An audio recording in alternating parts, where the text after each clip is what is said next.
Ayop.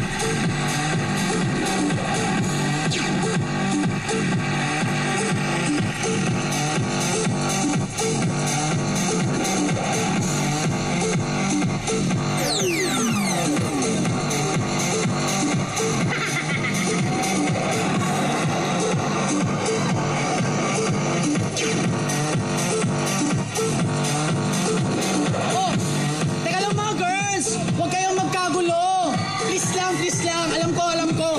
Kailan ba kayo nakita ng pogi? Ng pogi? Ng pogi? Ha? Si Akim? Yan na ba yung pogi? Yan na ba yun? Mas pogi naman ako dyan. Di amak naman na masahabulin ako ng mga kababaihan. Dahil ako si Mark RJ Clarence Haba, ang kilabot ng Cavite City.